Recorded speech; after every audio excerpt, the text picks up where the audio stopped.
Dear audience, welcome back. We have Dr. Irfan Merchant with us. He's back on my channel to answer our Bhagavad Gita questions or philosophy questions in general.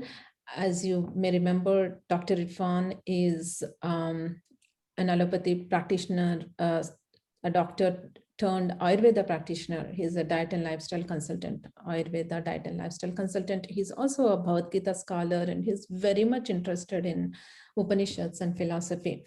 So let's learn a few difficult concepts from him, which he has a tendency to make it easy, okay? So in our last video, we learned about Brahman versus Brahma. And in this video, I'm going to ask him a follow-up question. Irfan, in Ayurveda, we learned that the core philosophy, the basis is Sankya philosophy for Ayurveda. In Sankya philosophy, where apparently Kapila Maharshi is the one who has proposed Sankya philosophy, the first thing we learn is that there is Purusha and there is Prakriti. Okay, when you explain to me what is Brahman, that it's consciousness and it's limitless, there is Purusha in Sankya philosophy. Can you explain what is Purusha, and is Brahman the same as Purusha, or is it different? Well, Purusha can mean consciousness.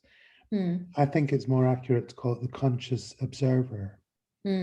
Conscious observer, okay.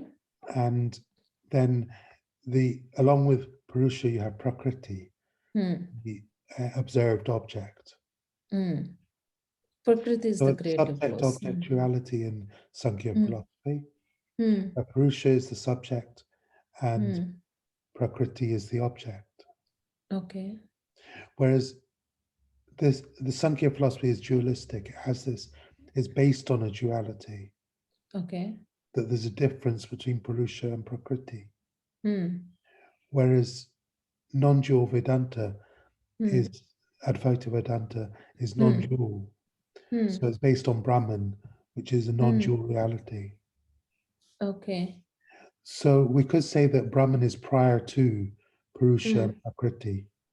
Prior to the distinction between Purusha and Prakriti. Okay. So Purusha and Prakriti is the Dvaita philosophy. Yes. And Brahman is the Advaita. And Brahman exists prior to this Purusha Prakriti concept. Yes. Okay. Okay.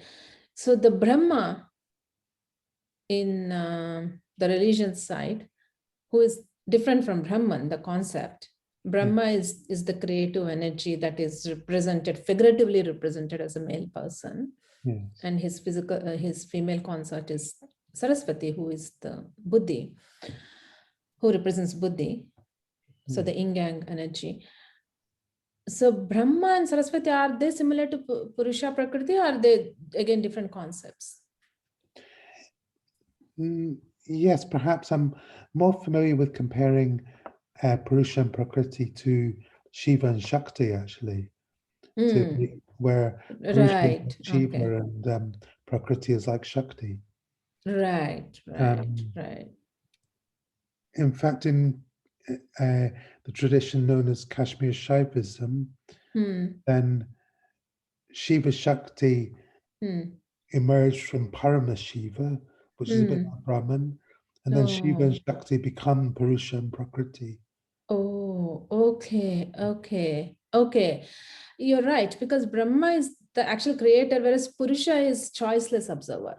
So Purusha cannot be Brahma, but whereas Shiva, the consciousness, and the creative energy, the Shakti, is Purusha Prakriti, similar to Sankya philosophy. And you are suggesting that Shiva Shakti comes from Paramashiva. That concept is similar to Brahman. Yes. Of Advaita philosophy. Of Advaita. Oh, okay. Thanks a lot. This is really clarifying. I'm so glad I talked to you about this question. And this makes a lot of sense now. That means from Advaita philosophy, the religion side is saying the same thing with Shiva Shakti. Yes. Okay, I got you. Purusha, Prakriti has nothing, the Sankhya philosophy is nothing to do with religion. It's the theory that yoga and Ayurveda uses. Whereas the religion side says the same thing with Shiva Shakti as the personification of it. Yes. These two concepts. Okay, that makes a lot of sense. Thanks a lot, Irfan, for coming to my channel and clarifying my doubts. Let's meet again.